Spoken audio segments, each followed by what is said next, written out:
Die geloof waardeur ek lewe, saamgestel uit die geskrifte van Ellen White.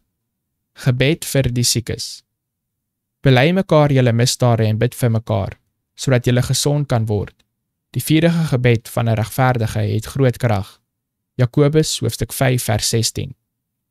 Christus is nou dieselfde medelydende geneesheer wat hy was tydens sy aardse bediening. In hom is daar genesende balsem vir elke siekte.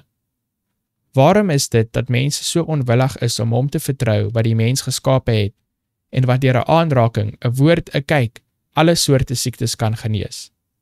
Wie is ons vertroue meer werd as die een wat so 'n groot opoffering vir ons verlossing gemaak het?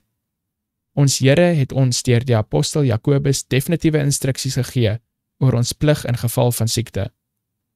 Wanneer menslike hulp val, sal God die helper van sy mense wees. Is daar iemand siek onder julle?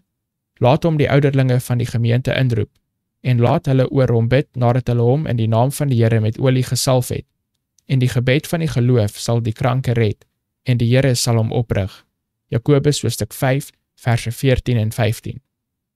Maar die offer van so 'n gebed is 'n baie plegtige daad en moet nie sonder deeglike oorweging aangepak word nie. Aan diegene wat gebed vir hul herstel van gesondheid verlang, moet dit duidelik gemaak word dat die oortreding van God se wet, het sy natuurlik of geestelik, sonde is, en dat sonde bely en laat vaar moet word om sy seën te ontvang. Ons weet dat God ons hoor as ons volgens sy wil vra, maar om ons versoeke sonder 'n onderdanige gees aan te dring, is nie reg nie. Ons gebede moet die vorm aanneem, nie van bevel nie, maar van voorbidding.